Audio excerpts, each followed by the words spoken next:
Hello, dear, and we continue our mission with answering questions. And today I'm responding to this question, so I'm going to read it. As far as I understand the principles of human design, it says that there is a right and the appropriate way to live our life in accordance with one's strategy and authority, meaning that we can get right or wrong decisions, and our actions or lack of actions is something that shape our future.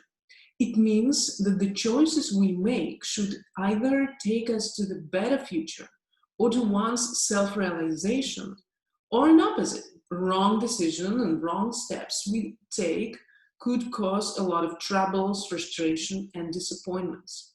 This vision of life comes in contradiction with other philosophies that I have a chance to come familiar with.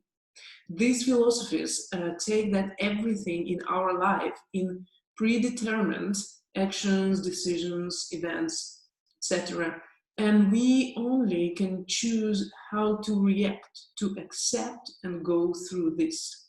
Could you elaborate about it a little bit? Because it feels like I'm missing something fundamental in understanding the basics of human design.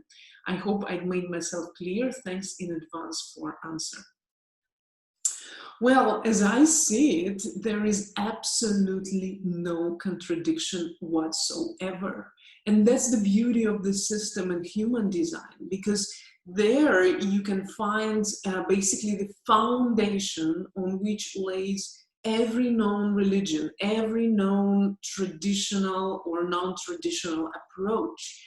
Human design is kind of laying out the canvas for everything else that we know in the world, even though it's the newest one. But as we know, in its base, we have the fundamentals, the fundamentals that are explaining what's the program working through. Yeah, what's the essence of that which builds us and our nature, basically. So first of all, I want to address, what you're saying about the way, about the right and appropriate. And first of all, I really like you to understand that there is no such thing, right or wrong. The language that human design system is using is correct or incorrect. Okay, so it's quite different, even though it may sound similar to you, but there is a really big difference. Because right, it means you're doing something right, and wrong, it's doing something wrong, mistake, or something like this. But there is no such thing. Yeah, because in the way we know that there is no mistakes, we're not making mistakes, we're just gaining experience in life. And everything that happens kind of has to happen, and that is what we call no choice. And that is one of the principles in human design, that there is no choice. And that's exactly what you are writing, describing other traditions that are also addressing this state of choicelessness. And Rahu was talking a lot about this. He was actually calling it the graceful choicelessness, because the illusion that we live in kind of creates this idea that there is a choice. You open the fridge and you have a choice what to eat. What do you mean I have no choice? But deep there, the choicelessness is in your body graph. Your body graph is kind of the cage. It's kind of this structure that defines how you are going to make decisions. So according to your structure, you are making decisions. That's why your decision and my decision are going to be very different, even though we have to decide about the same one thing. Why? Because as the crystal, yeah, you can look at our logo that we created beautifully, as the crystal, all the crystals are getting same light. They have a different faces. And so the light that comes out, one crystal brings out the purple light, another one brings out the red light. And in another moment, in another angle, the light's going to be changing. So you can think about yourself that way. And when you think about yourself that way, you understand this binary between the no choice and there is a choice. Because actually, you are making choices all the time. So to say, hey, dear, you have no choice is kind of ridiculous. And that is the paradox. The paradox is laying in the fact that knowing who you are, you understand deeply that there is no choice in how to behave, because when you behave correctly, that's what you're doing. But there is a choice, and the only choice, as we see it, is the choice of being aware or not being aware. Because when you're not aware, you are acting as a machine. You are acting as this mechanism, that's totally conditioned by what's going on outside and what's going on inside. Just conditioned, there is no awareness there. But once you're aware of what's going on in that body, what is the conditioning and how you are being conditioned by externals and internals, you are receiving this choice. Okay, I'm going to listen to that, what we call inner authority. For example, if you're emotional, I'm going to wait. I'm not going to make a decision in a moment. But if you're not taking into consideration your inner authority and the world, the externals are going to be conditioning you, hey, decide now, do this now, there is no later. You'll be like, oh yeah, okay, let's do it. You see, so here is this factor, here is this paradox, because there is a choice and there is no choice in exactly the same way. Yes, so please remember, there is no such thing as a right or wrong decision. There is correct, which is following your inner authority. And when you go deeper into the system of human design, you will notice that sometimes making mistakes is part of your way. You will see that even if you have some error happening on the way, that's part of who you are. Maybe you are here to make mistakes. So the wrong becomes correct because you had to live through that correctness in order to arrive to some kind of experience that would not be possible without you making a mistake. Does this make sense to you? So about the choices, and you say, the choices to better future, or wrong decision that bring you to frustrations. Obviously, the better or worse, you don't know, and I don't know about my way. Whether my choices are bringing me to better future, or maybe they're bringing me to my early death. I don't know.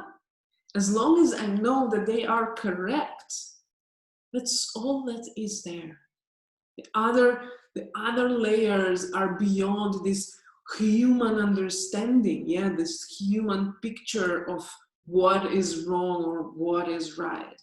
But if I know that I'm correct, I'm ready to die any moment because I know that's my life and there is no one else to blame.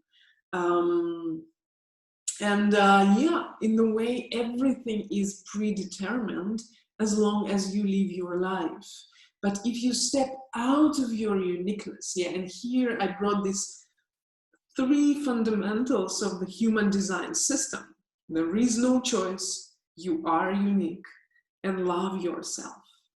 And you can fully, and there is this order in these 3 fundamentals, because once you accept that there is no choice, you step into the space inside of you, which is a space of total surrender.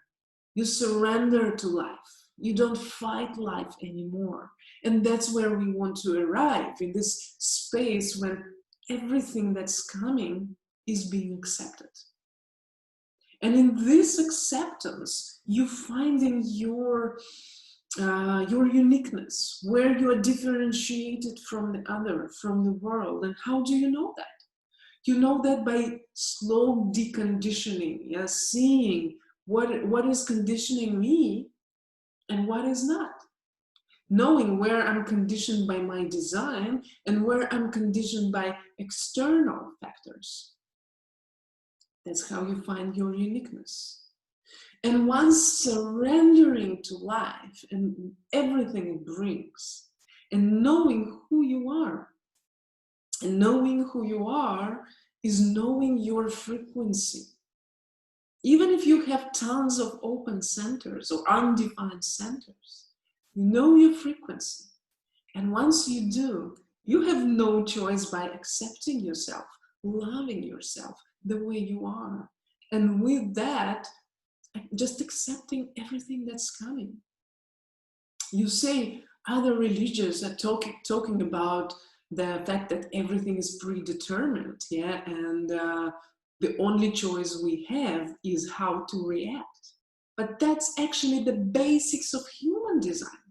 Human design is teaching us that we are reactive beings.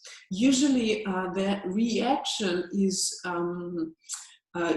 this word used mostly for generators, as generators are reacting to the world through their open enveloping aura, yeah, through their sacral center mechanism, which is here to react on what's coming from life. But on a bigger scale, this is correct for everyone. So for everyone, we are here, first of all, to react on what's coming.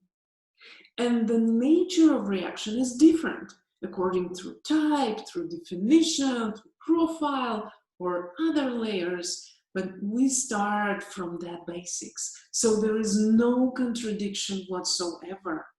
Human design is, first of all, bringing you to your body. And it tells you, you are not your body, but your body is your true life. And you are here to observe life. You are here to be the passenger. And that's what most of the ancient cultures and ancient tradition are being sharing with us along the way. We're just bringing this understanding into a different level.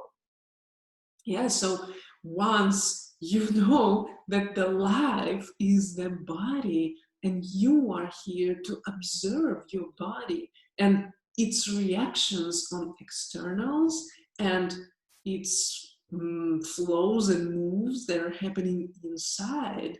On the one hand, you realize that the only true life is not the life out there, is the life in here and what's going on here on your physicality. And on the other hand, you are being the detached observer of it. Yeah, you do react. I'm not saying be a Buddha and just sit here and do nothing. You live your life.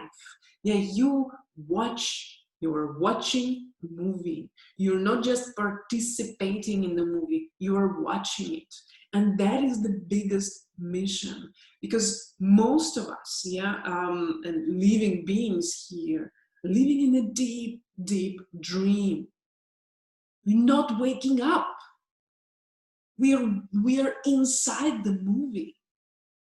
And the system of human design kind of gives you tools, brings you out of the movie and says, yeah, of course you are living in the movie, but you can watch it